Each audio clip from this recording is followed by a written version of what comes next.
Hey guys, it's nerdnic, and this is the Manic Micro Tiger Moth.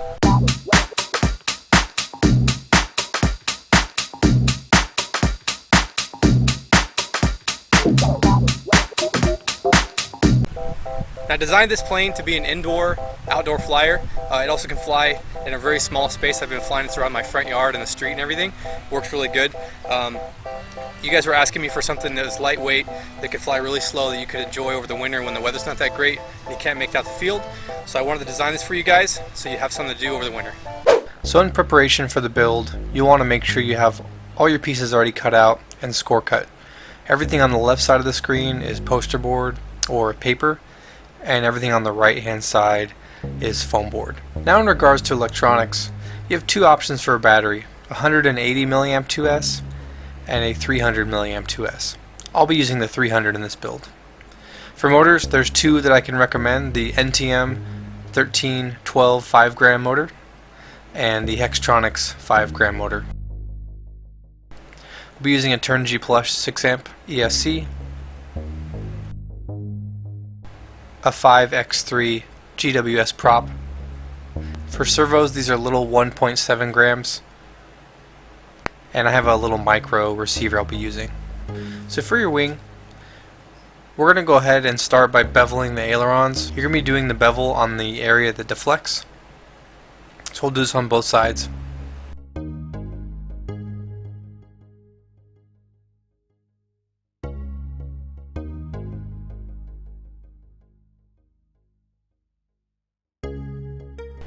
And that's about how much deflection you'll want.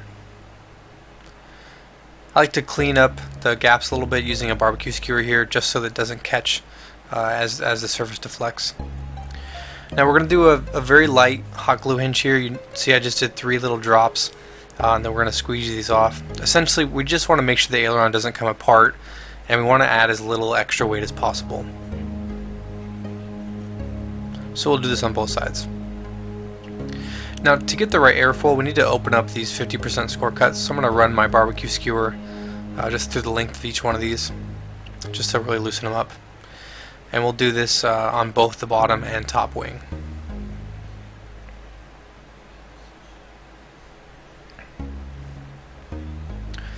Now what I'm going to do is, with my hand, I'm going to kind of crease open so these gaps are exposed, and I'm going to run 2 about inch long beads of glue, just so I can get a little bit of glue down in that crevice, and I'm going to squeegee off the excess here.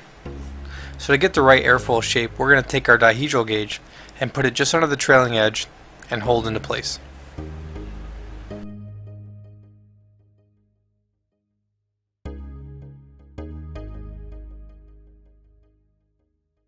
So now we're going to go ahead and open up this crevice, put a little bit of glue in here.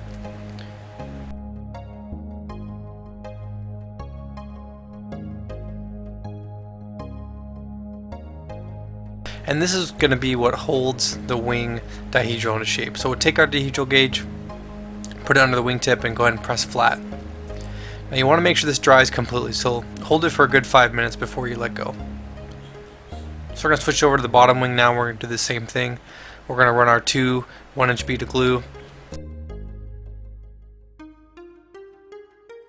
Go ahead and squeegee them off. And this time the dihedral gauge is going to sit underneath the aileron, so you got to get it in far enough so that the aileron doesn't deflect. We'll do the same thing. You'll press and hold into place. On the bottom wing, we'll go ahead and open up the center as well, put a little glue in there, and then again use the dihedral gauge to get the right angle here.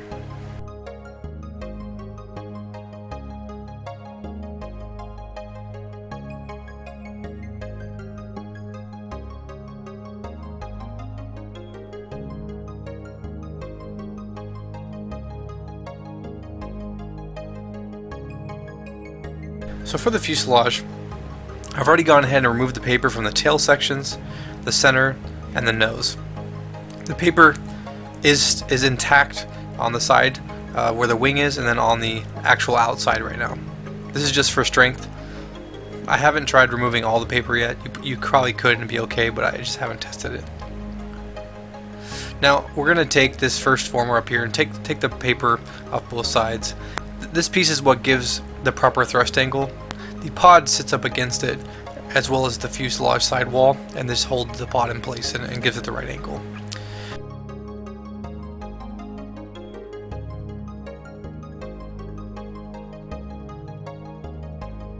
Now for the fold here, we're going to do just 3 little beads of glue, and then I'm going to go ahead and use the table here to press down the sidewall. And then you need something to square. I use a roll of tape, works really well for me, but grab whatever you need so you can get a good square fit here.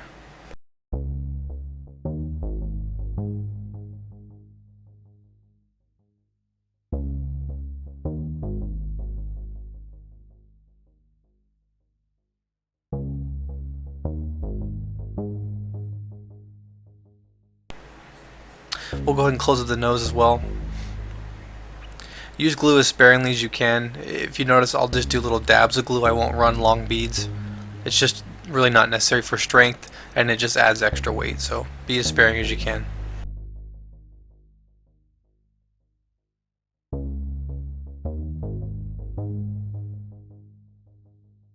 So we're going to go ahead and work with the formers now. Remove paper from both sides of all of these. Again, very little glue here. Make sure these are in the right spot. The top canopy that's made of poster board lines up with where these are all placed. So reference the plans to make sure you're putting them in the right spot.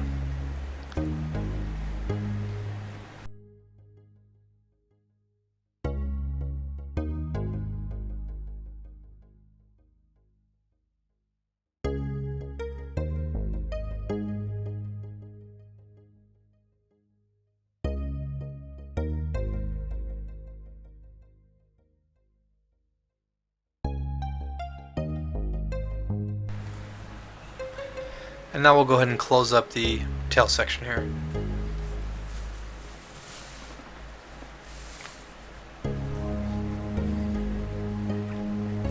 So for the tail feathers, we're going to start by beveling the horizontal, and you're going to cut into the elevator.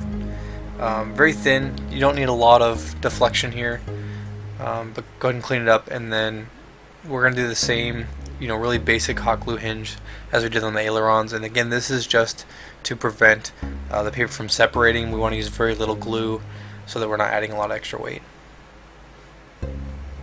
You could use tape to do this as well. I'm not sure how much you'll save in terms of grams, but it might be worth it.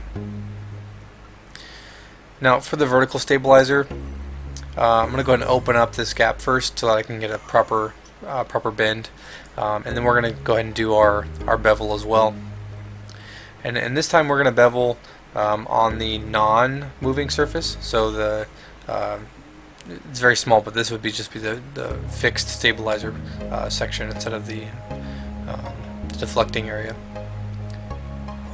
So we'll do our 2 little bevels, and then this reinforcement's really important. If you don't do this one, the rudder will fall apart. The elevator can live without the hot glue hinge for a bit, but this one just really falls apart quickly. So make sure you get this nice and solid with some hot glue.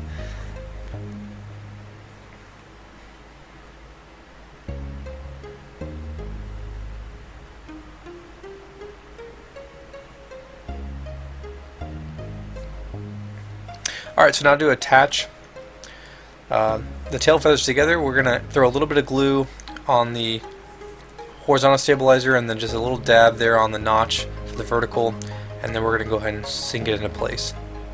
Now this is important that you have this really square, so make sure you have something available. Again, I'll be using some tape, a roll of tape to square it up for me. But you want to make sure that, well, one, you have a proper cross section between the horizontal and the vertical, and I'm checking that now. And then also, because there's only one little notch, it's possible that you can be square from an up and down standpoint, but you might be cocked a little bit. So make sure everything's nice and straight, and then flip it over and connect this bottom piece with just a little bit of glue.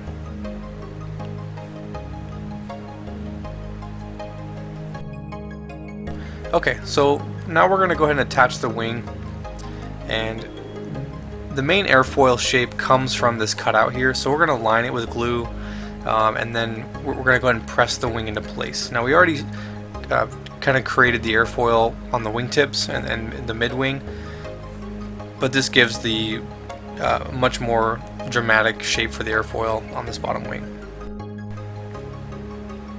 So we'll go ahead and hold that in place, make sure all the gaps are nice and filled and everything's nice and square.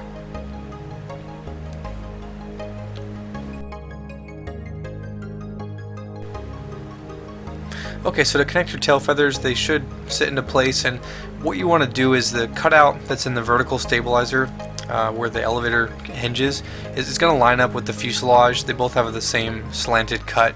That's kind of your indicator. Just to be 100% sure, you can take your poster board and it should line up with your formers, and then it should just touch your stabilizer, your horizontal stabilizer. Now we're going to throw a little bit of glue on the flat surface, not on the angled surface of the tail here, and then in between the two, this is going to sit.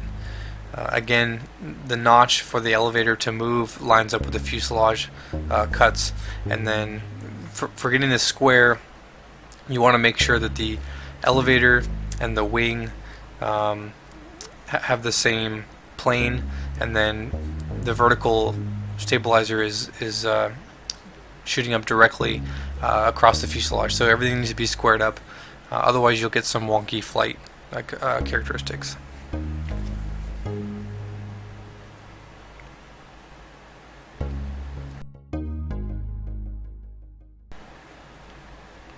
So I'm just making small adjustments to make sure everything is nice and solid. Okay, so let's go ahead and cut out this access hatch. This is so we can get our servos and linkages set up. So we'll go ahead and pop that out, and then our elevator and rudder servo are going to sit on the sidewall, and you want to bring this up just past where the aileron cutout would be in terms of the height, so just past the trailing edge. We don't want it too far aft, otherwise you're going to deal with CG problems. But these can't be too far forward, otherwise your aileron servo won't function properly. So that you need to leave room for that. So I put these, it's just a few centimeters from the trailing edge. And then this is the aileron servo. We're going to go ahead and I'm just kind of spot checking where I want it to go. You want to get it up into the wing as far as you can while still being able to reach the servo arms. So just eyeball it and put it wherever as close as you can. And then I'm just cutting out the access hole here because it actually sits in the wing slightly. I didn't include this cutout in the plans because you can have different size servos, so cut to fit. I'm just testing here to make sure that it does fit. So now it's going to sink in from the top, and again I can still reach the arms from the access hole, and then I'm going to sink it in the wing just far enough so that the bottom of the servo is flush with the bottom of the fuselage. And I'm taking my piece here just to this covering just to verify that it doesn't stick out or anything, and there looks real nice and flush, so I'm good in terms of my depth. So I'm going to drop a few drops of glue here. Now it's important that again you get the servo placed as close to the leading edge as you can while still being able to reach the servo arms, because of the way the ailerons work, you really need that angle for deflection to work properly. Okay, so now to get our control rods installed, we're going to go ahead and puncture through the tail of the fuselage here, and we're going to do pretty much the same cut right in the middle, about an inch or so from the edge on both sides.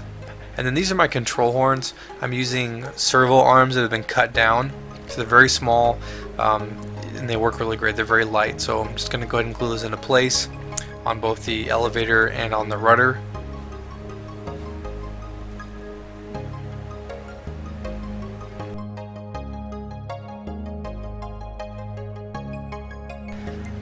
And now to install my control rod, I'm going to go ahead and start by bending just past 90 on the first rod here, and I'm going to go ahead and slide it through, and then I can hook that into the control horn there.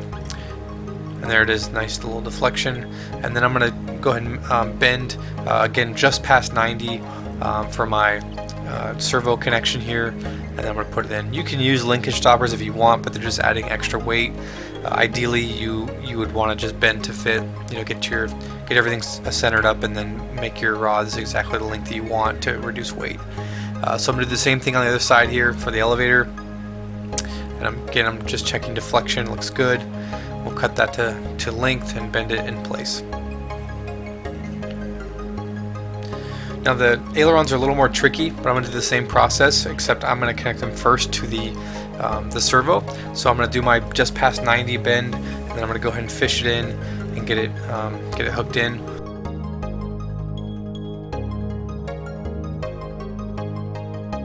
Go ahead and hook up the second side as well, and then get the control horns glued in here.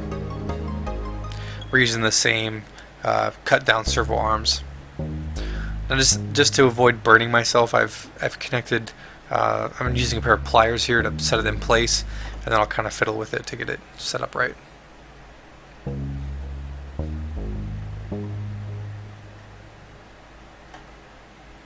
Okay, so we'll go ahead and cut the rods down to length, and again we'll do the same bend we did on the elevator and rudder. We'll bend it into place, get those connected up, make sure everything is centered, and you know, everything's neutral here. This is probably the hardest part of the whole build, getting the aileron arms on. Just going to test the electronics now, make sure everything is good. I've got good deflection, everything looks good there. So to connect up the bottom plate, we're going to run just a couple dabs of glue. Again, we want to save weight as best we can, so I'm not going to do long beads. This is pretty thin poster board just to cover it up. You don't even have to run this if you want to, you know, drop a couple grams, but it makes it look a lot cleaner. So we'll go ahead and place that on, let it dry, and then I'm going to close up the tip here by the nose. The power pod actually rests on this, so make sure this nose piece is nice and strong. Now, for the struts, you'll want to go ahead and use your plans as a reference to get those holes you know, started. This is kind of hard to mark in the plans outside of how I did it, but you know, do what you can. Get your strut holes put in place, and then we're going to go ahead and place the top poster board on, because the struts, you know, they go through this, so we have to get this in place before we can do the top wing. So to make this a little easier, I've taken some tape, just, you know, wore off some of the stickiness by running it on the table here, and I'm going to use that as just a temporary guide here, so I can get everything positioned. So I'll fold the poster on with the tape to hold it down, and then I flip the poster board over and do a little, you know, couple drops of glue here so that I can get everything glued down. Once I get the poster board set, I'm going to take the tape off, so it's just a placeholder so that everything can stay lined up. So we'll do that one side, and we're doing all the way up until the nose. We're not doing the very top flap, and then we're going to do our former foldovers here. So we'll get those going as well. And again, the very front piece over the nose is not glued down right now on the side. That one's still hanging free.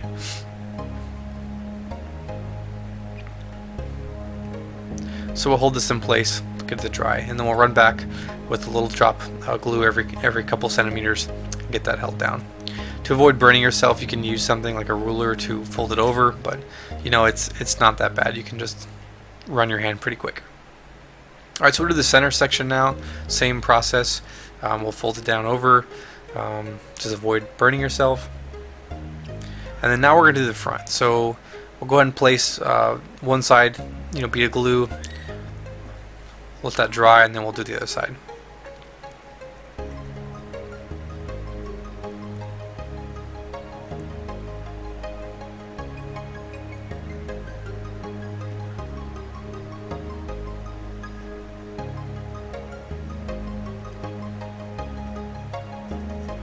And then again, we'll go ahead and take the tape off.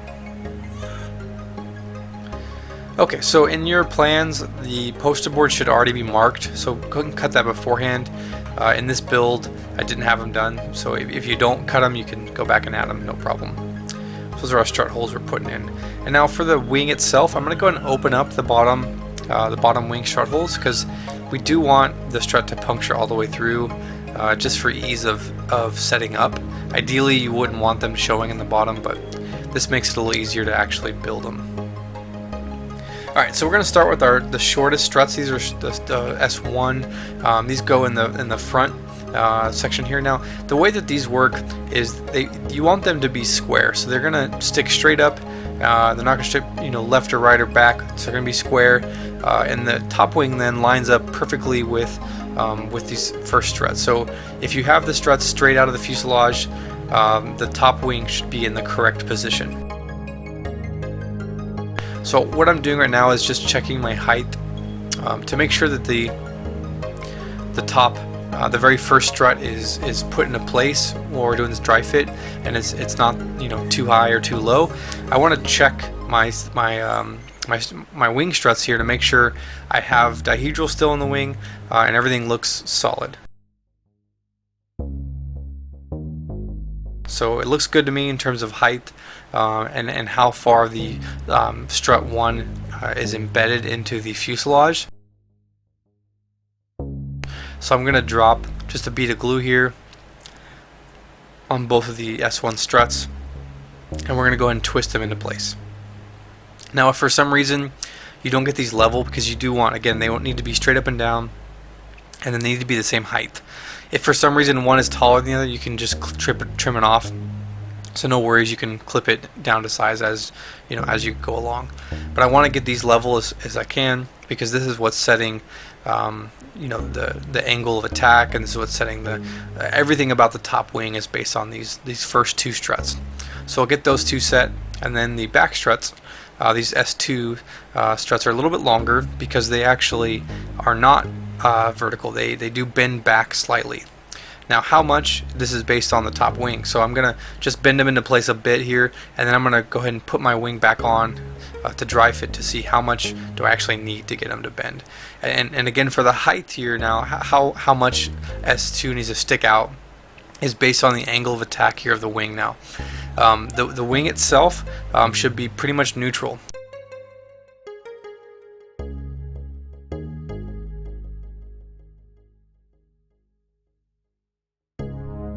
So once I'm sure that I like the angle of attack there, I'm going to go ahead and put in my glue, and I'm going to bury down my struts. Now to make sure everything lines up, while the glue is still wet, I'm going to go ahead and set my wing into place to make sure that everything looks good. Now again, you can trim these as you want. So if they're too tall, you can fix them after the fact, but the angle isn't something you can adjust. So I'm going to go ahead and put my S3 struts in, and I'm going to poke them all the way through. Again, this is just to make this easier. And then putting the top wing on, I'm going to kind of bend the S3 struts at the right angle so that I can line them up with the top wing. So I'll slowly do that, and then I'll slide them up into place on both sides here. This is just time consuming. Take your time. We're still dry fitting the top wing, so you can still adjust and make changes as needed. But essentially, I'm just making sure everything truly looks good here. I want to make sure everything lines up, because once I do these next rounds of glue, we're pretty much committing to how the wings are going to sit.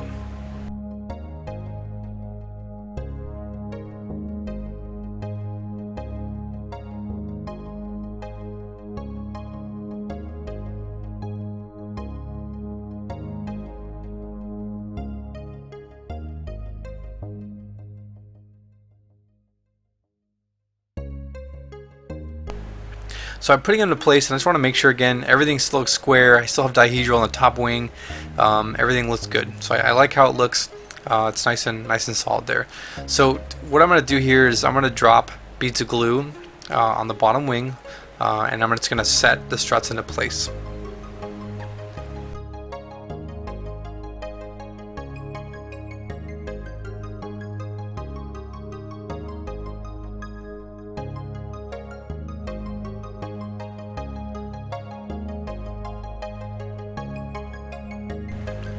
A little bit of bend there,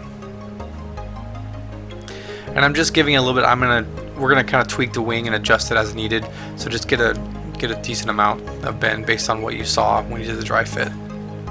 We'll do the same thing on this side. As long as the top wing isn't crazy crooked or anything, then this it'll still fly fine. So don't stress out too much about this being exactly perfect, because this can be really time consuming. It doesn't have to be that hard. Alright, so all the struts are glued to the bottom wing and the fuselage now, so we're going to do one more dry fit on the top wing to make sure the angle's right of everything looks good. What I want to make sure is that the top wing and the bottom wing, and see I'm twisting it here, are lined up the same. So when I look at it from the top, you should have the same amount of overlap on the top wing on both sides of the wing. So if I don't, I'm going to kind of twist it into place. It just means my S3 struts aren't lined up properly. So we're just doing a little twisting here, and then again I want to make sure the wing is nice and square. So each wingtip, left and right for the top and bottom wing, are the same distance apart. That's another thing I'm looking at. And I want to make sure the top wing still has dihedral.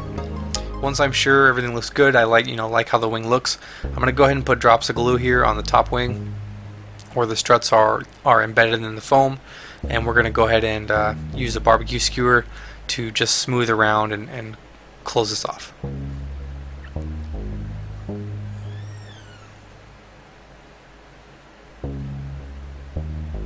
So we'll do this on both sides.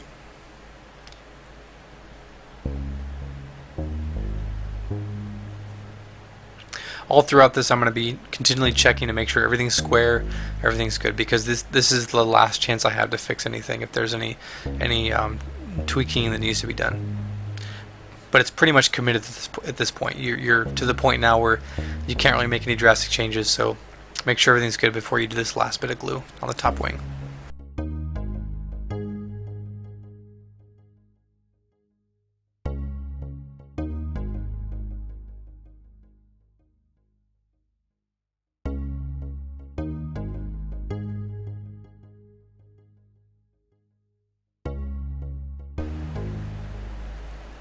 Okay, so for the front nose here, the cowling, we're going to go ahead and take a piece of tape on the inside.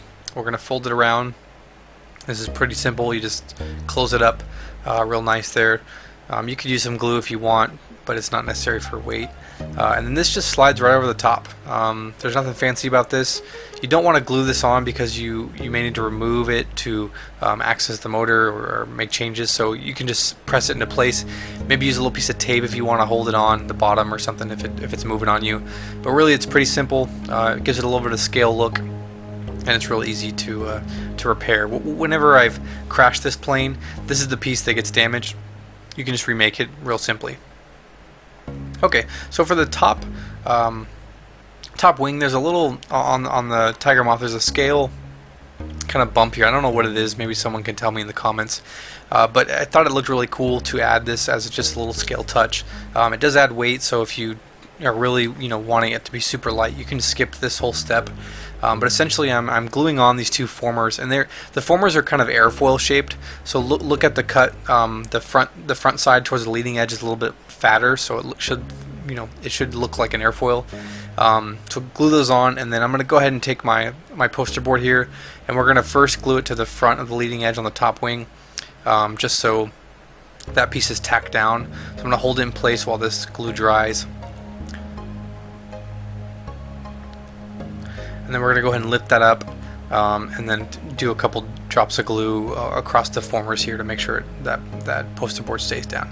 Again, this is just to add a little scale realism to it. Nothing. It's not going to change the flight at all. It just looks nice.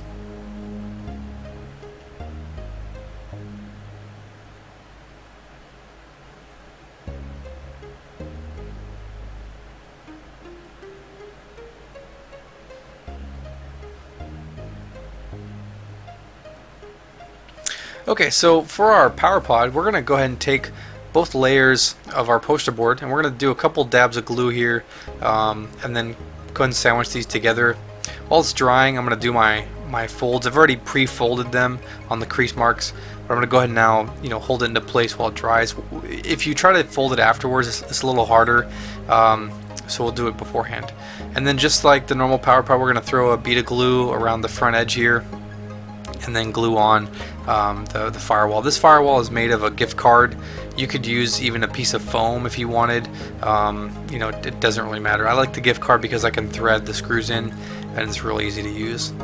But that's it. You just glue it on, you're good to go. The power pod's really sturdy. I mean, this is a very light plane. You're not dealing with heavy electronics, so this is plenty of reinforcement for the pod. Now for the motor, what I'm using is the little tiny screw that comes with your servo arms here. So I've taken 3 of those, and I'm going to be using this NTM motor on mine, and I've pre-drilled the holes just based on the pattern here, and so I'm going to put that in place and go ahead and screw these in. And again, the gift card works really well because the threads, you thread the hole here with your screws, so you can remove it and re-add it a bunch of times and there's no issues there. It holds nice and tight. So the power pod itself looks really clean when it's put together. Motor sits on there, everything's neutral. The thrust angle comes from the fuselage, so as you can see, it's nice and flat. So the 300 milliamp battery fits in nice, and then this is the 6 amp ESC. Now for the connector, I've done something kind of cool. On Instagram I saw a post about this where you can use a servo connector for your ESC and motor connector. So I've done that just to make it easy to use, and it's nice and light. And if you can reverse the connection to swap the motor rotation. So now everything fits in the pod here. You can kind of clean it up as you want, but that's the 302S and the ESC fitting in the pod. You can cut the wires down a bit if you want to make everything fit nicer, but it fits all fine. You can stuff it in there. The battery does need to sit all the way at the firewall for CG.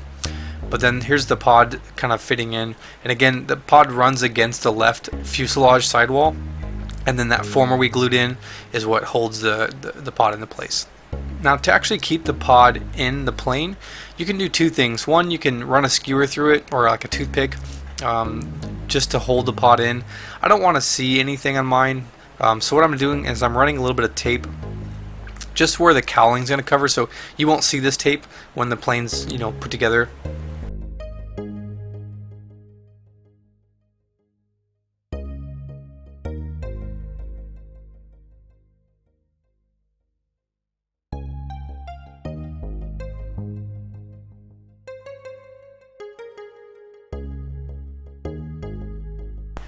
So we're going to take a little piece of fiber tape, and I'm going to fold over the sides here just so I have something to hold on to, and then this is basically just going to act as a catch to prevent the motor from pulling out. So across the bottom of the firewall, we're going to go ahead and connect that, and then fold it down on the sidewalls here. Something real simple, real light, and it's going to prevent the firewall from coming out.